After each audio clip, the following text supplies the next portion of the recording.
jangan hanya mentelengin status. ya. Kalau seandainya kamu mau browsing statusnya yang lewat di wall kamu ya, Ini status galau. pasang itu musik. Jadi kamu tidak akan terpengaruh tuh. Jadi apa yang kamu baca itu jadi hiburan. Tuh. Ya karena apa? Kamu mendengarkan di sini salah di 3/4 dari otak kita itu sudah terpenuhi dengan kebahagiaan dari musik yang kita dengarkan. Ya, yang 1/4-nya ya kita browsing itu ini nggak menjengkelkan, tapi kamu karena dengar musik tadi yang kamu suka, kejengkelan itu hilang. Ya benar tuh ya. Kemudian yang oke, ini yang susah ini, memaafkan. Ya, ayo, sopo yang bisa jarang sekali kita bertemu dengan orang yang bisa memaafkan ke orang yang kita benci. Ya. Oke, siapa misalnya ada orang yang memicu sekarang, kalau kamu membenci seseorang karena orang itu melakukan sesuatu yang membuat kamu entah itu heartbroken, ya, patah hati, atau memang kemarahan yang kejengkelan sampai marah yang meluap-luap, kamu dengar dia, omongan dia, bahkan dengar suaranya atau dengar namanya saja disebut orang, kamu marah ya kan ya, pengen risih banget rasanya kayak gitu kan ya. Terus kalau orang itu lewat, kamu pengen nampar dia, kamu pengen jambat dia, pokoknya sesuatu yang membuat kamu, yang menurut kita itu akan merasa puas ya, sesuatu. Jadi kemarahan kita terlampiaskan kalau kita melakukan itu dalam emosi kita. Tapi sebenarnya kalau kita belajar untuk memaafkan, jadi belajar untuk memaafkan itu sangat sulit sekali. Saya tahu ini sangat sulit. Karena apa? Dilandasi oleh kebencian tadi. Ya. Benar. Jadi pakailah rumus forgive but not forget. Ya. Benar. Kunci ya, kunci langkah pertama untuk menuju ke inner peace-mu yang kedua itu yaitu forgive but not forget. Jadi kamu maafkan, kita maafkan, tapi aku tidak akan pernah melupakan. Karena apa? Karena kamu tidak ingin terulang lagi. Jadi tidak melupakan kejadian itu adalah pelajaran. Jadi kita membuat itu sebagai pelajaran untuk diri kita sendiri. Makanya ditulis atau kamu camkan di diri sendiri, forgive but not forget. Bilang saja, iya aku memaafkanmu, tapi aku tidak melupakanmu. Bukannya kejadiannya, bukan orangnya. Jadi kamu di sini, ya. Jadi jangan salah. Jadi forgive but not forget. Itu berarti forgive, memaafkan kejadian, tapi tidak melupakan kejadian. Kalau kita memaafkan kejadian berarti kita memaafkan orangnya. Tapi kalau kita melupakan, ya kita. Assalamualaikum warahmatullahi wabarakatuh. Perkenalkan, saya Ani Milon, founder dari Caseluda. Apa itu Caseluda? Sebenarnya Caseluda itu adalah brand dari bisnis saya, yang artinya cantik dan sehat luar dalam, ya. Jadi bukan nama, memang kalau disebutkan Caseluda itu seperti nama ini ya, Latin ya, bahasa Latin ya, padahal bukan, itu hanya singkatan saja dari cantik dan sehat luar dalam.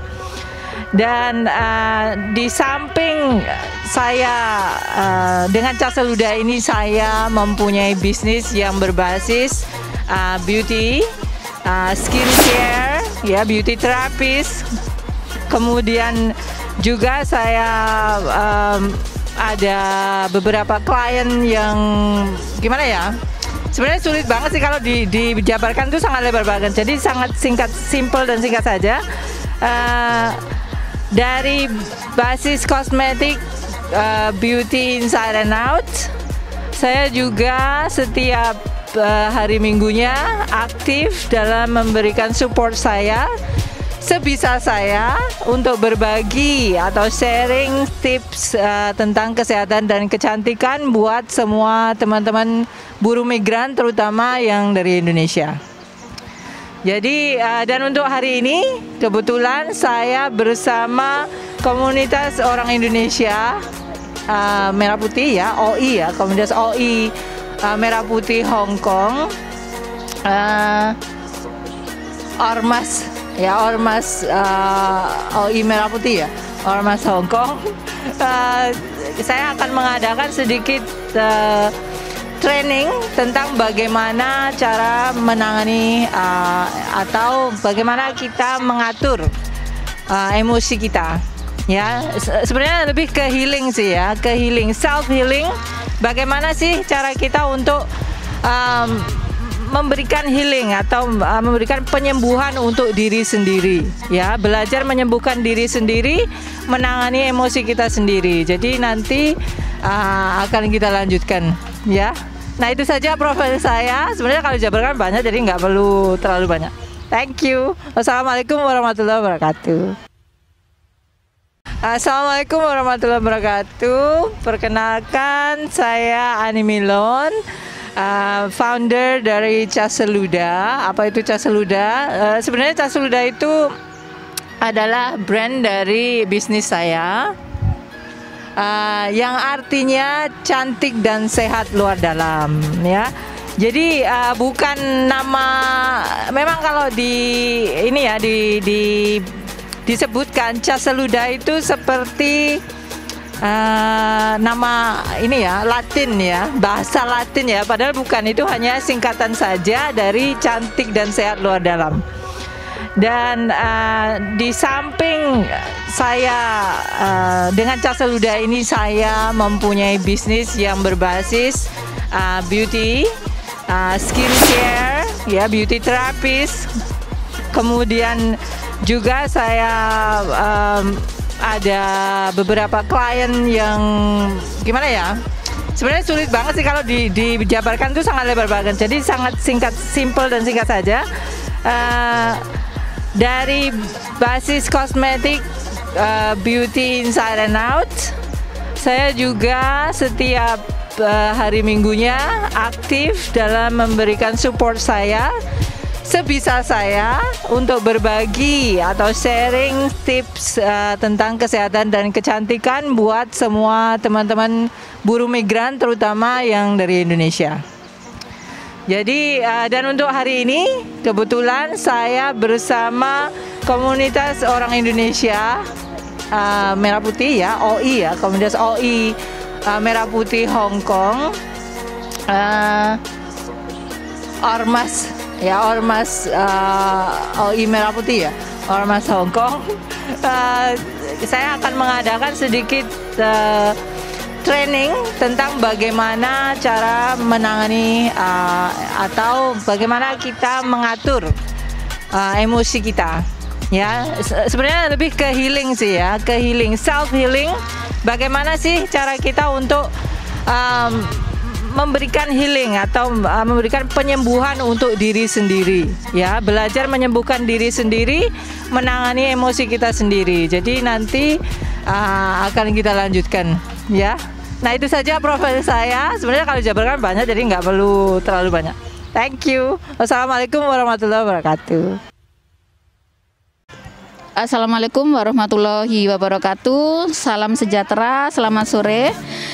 Saya di sini sebagai sekretaris dari BPKLOI Merah Putih akan menyampaikan sedikit planning tentang agenda OI ke depannya, yang khususnya untuk edukasi ya.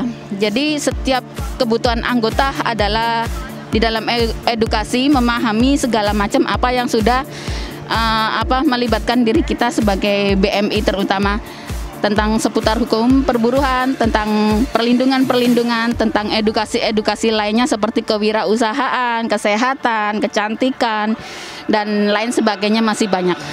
Untuk planning ke depan, OI mempunyai edukasi yang akan insya Allah akan mendatangkan juga dari narasumber yang ada di luar, yang bisa memberikan edukasinya, ilmu untuk kemajuan OI sendiri khususnya, dan untuk sosialisasi, bahan sosialisasi terhadap kawan-kawan massa BMI yang ada di sekitar sini. Yaitu kita akan mengundang dari BMUT, Universitas Terbuka, tentang bagaimana edukasi cara memahami kita untuk sharing-sharing. Biasanya kita sudah tertekan dengan kondisi pekerjaan di rumah majikan, kadang-kadang kita blank, susah untuk menangkap materi. Nah, ini bagaimana mendatangkan mereka untuk bisa memberikan tips bagaimana semudah mungkin kita memahami materi. Setelah itu kita juga akan berusaha untuk belajar dengan EOC terkait dengan perilaku diskriminasi terhadap BMI di sekitar kita ya. Diskriminasi itu tidak hanya datang dari majikan saja. Di lingkungan sekitar kita kadang-kadang kita juga ada perlakuan diskriminasi. Nah, ini kita akan mendatangkan orang-orang yang profesional yang sudah tahu bagaimana untuk menghindari diskriminasi tersebut. Setelah itu kita juga bagaimana mengelola keuangan dengan Enrich ya. Terus setelah itu juga ini penting ya, karena kita tujuannya ke sini untuk mencari uang. Tapi kalau kita tidak bisa mengatur bagaimana pengeluaran dan penghasilan kita bisa seimbang, itu juga sangat-sangat berbahaya. Makanya kita butuh bagaimana cara mengelola keuangan. Setelah itu kita juga akan mendatangkan ahli untuk kewirausahaan, bagaimana kita untuk ke tanah air, pulang kembali ke kampung, kita harus punya modal membuka usaha, dan semoga saja BMI sudah pulang ke kampung tidak kembali lagi ke sini dan mereka sudah bisa mandiri secara apa namanya usahanya yang ada di rumah. Ini juga perlu bimbingan bagaimana kita untuk mengolah usaha. Nah, seperti itu.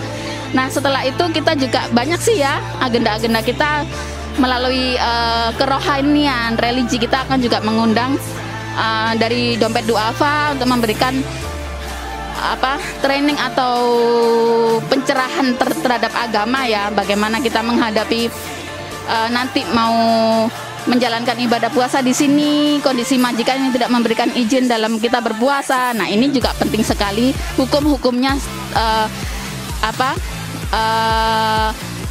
melalui syariat Islamnya ya.